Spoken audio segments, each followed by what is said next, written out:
बिहार सरकार में पूर्व शिक्षा मंत्री, लोकसभा के पूर्व सदस्य व वैशाली से 6 बार विधायक रहे वृषण पटेल पर जो है यौन शोषण का आरोप लगा है। आपको बता दें, एक नाबालिग लड़की ने यह आरोप लगाया है। उसने कहा है कि वृषण पटेल जो हैं वह लगातार 3 साल तक मेरे साथ यौन शोषण करते रहे और उसके बाद मेरा वीडियो भी बनाया गया और मुझे धमकाया गया, मेरे परिवार वालों को भी धमकाया गया। अब उन पर केस दर्ज हो गया है। आपको बता दें कि यह लड़की जो है बिहार छोड़ चुकी है। तमाम चीजें हैं। इन तमाम मसलों पर बात करने के लिए मेरे साथ अखिल भारतीय अपराध विरोधी मोर्चा के राष्ट्रीय अध्यक्ष धर्मवंत सिंह राठौर है। धर्मवंत जी, वृषण पटेल जो कि बिहार सरकार में पूर्व शिक्षा मंत्री भी रहे हैं, वैशाली से 6 बार विधायक भी रहे हैं, उन पर यौन शोषण का आरोप लगता है। नाबालिग लड़की के द्वारा यौन शोषण का आरोप लगाया गया है।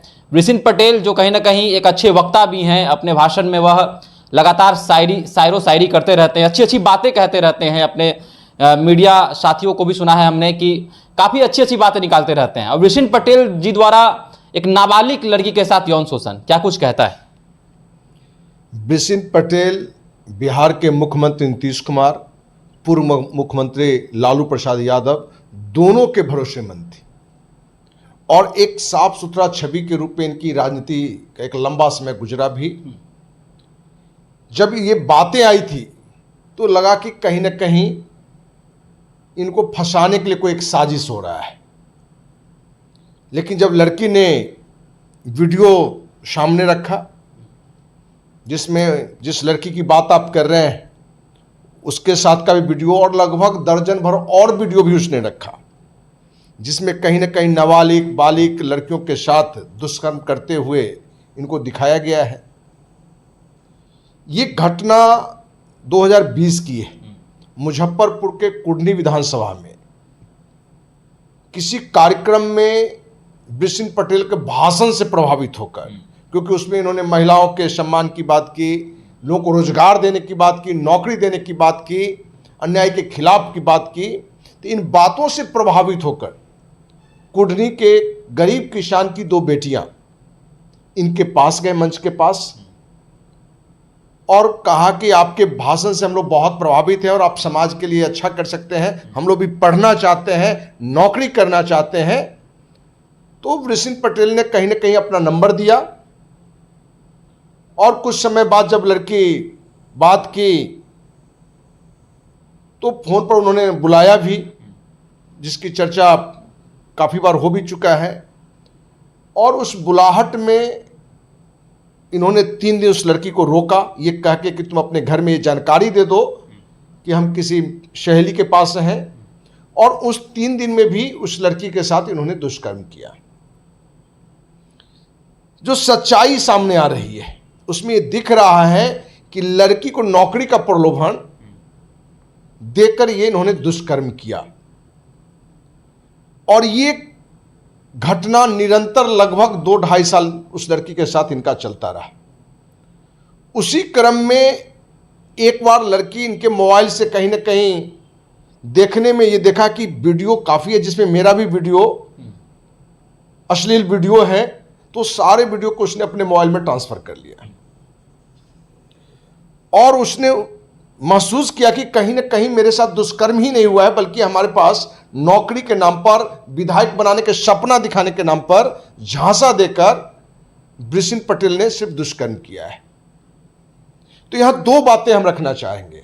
एक बात तो ये कि राजनेता, और लगभग ये 70 साल के होंगे, इस तरह की घटिया हरकत के लिए, दुष्कर्म के लिए ऐसे लोगों को फांसी से भी कोई कड़ी सजा होती तो वो देनी चाहिए।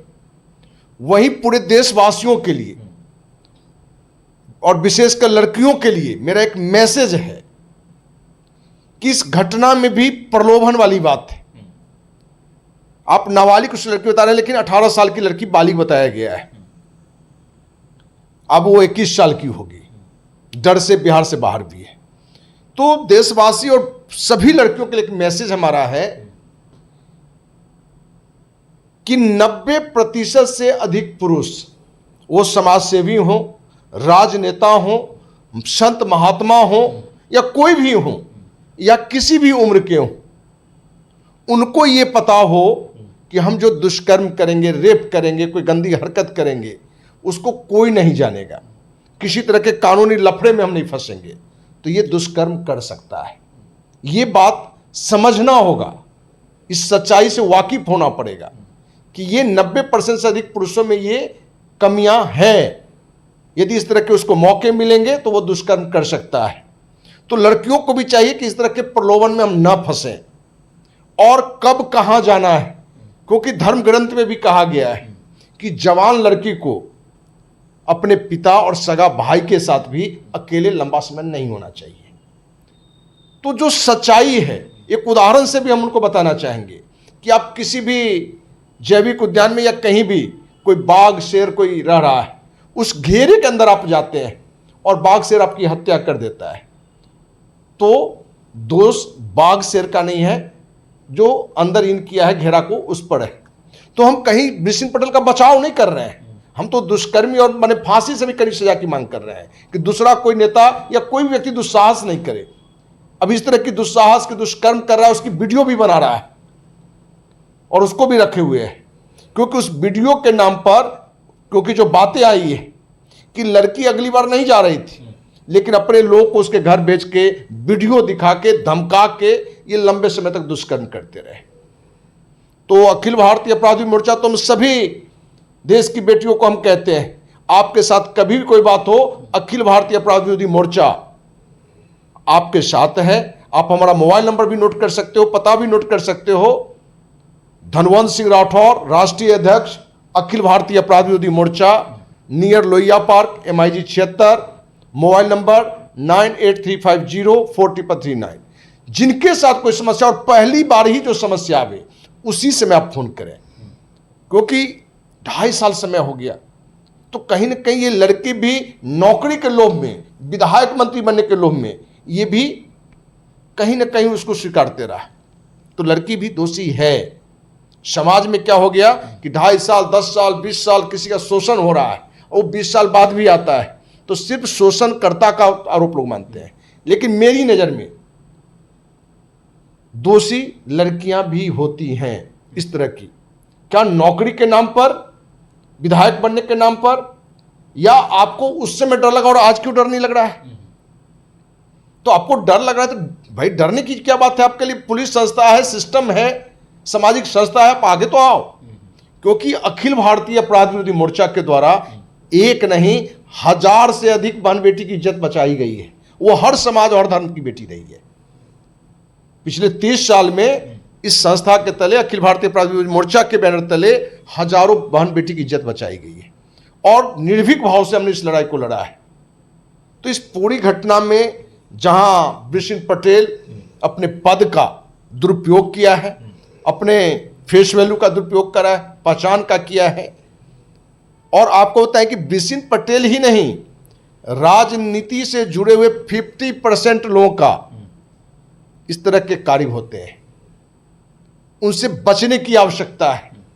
और हमने तो स्पष्ट रूप से कहा कि लड़कियां ये निर्धारित करें कि कहां जाना है, कब जाना है। यदि वृषिण पटेल बुलाया तो अकेले क्यों हम जाएंगे? परिवार को सदस्य के लेके जाएंगे, माँ बाबू जी को लेके जाएंगे। तो सिर्फ एक इसी घटना में नहीं, अन्य भी कहीं इस तरह की घटना हो तो हम चाहेंगे, अपनी बहन बेटी से कहना चाहेंगे कि आपको ऐसे कोई भी ऑप्शन मिले तो अपने परिवार वाले के साथ जाएं, उसकी सच्चाई को समझें, क्योंकि 90% से अधिक पुरुष, वो किसी क्षेत्र का हो, समाज सेवी हो, संत हो, महात्मा हो, राजनेता हो या अधिकारी हो, कोई भी पद पर हो या किसी भी उम्र का हो, क्योंकि इनका भी उम्र लगभग 70 से कम नहीं होना चाहिए। आप इस बात को समझें, तभी इस तरह के दुष्कर्मी नेताओं से या किसी से भी आप अपना बचाव कर सकते हैं। जब से यह मामला कोर्ट में गया है तब से लड़की के ऊपर भी दबाव बन रहा है कि तुम मैनेज कर लो। लड़की का आरोप है कि कई लोग जो हैं लड़की के घर पे भी गए हुए थे। तो क्या कुछ कहेंगे कि लड़की पर जो ये आरोप बन रहा, लड़की पर जो ये दबाव बन रहा है, क्या लड़की केस वापस ले लेगी, क्या मैनेज कर लेगी? देखिए, इस मुद्दे पर जो राजनेता होते हैं या जो अपने बाहुबली होते हैं, धनबली होते हैं, वो जब उनकी बातें सामने आती है तो प्रयास करता है कि इसको हम दबा सकें।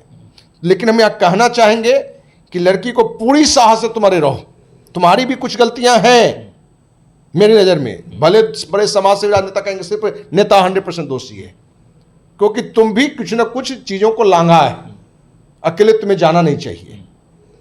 लेकिन ये जो घटना घटी, लड़की को साहस से रहना चाहिए और अखिल भारतीय अपराध विरोधी मोर्चा जैसी संस्था साथ है, क्योंकि कल भी हमारे पास ये उसी लड़की के परिवारजन या जो भी होंगे वो हमारे पास फोन किए थे कि धमकाया जा रहा है। हमने कहा कि निर्भीक भाव से आप इस लड़ाई को लड़िए, अखिल भारतीय अपराध विरोधी मोर्चा आपके साथ है, कानून आपके साथ है, क्योंकि पॉक्सो एक्ट में केस चल भी रहा है और प्रूफ भी वहाँ है।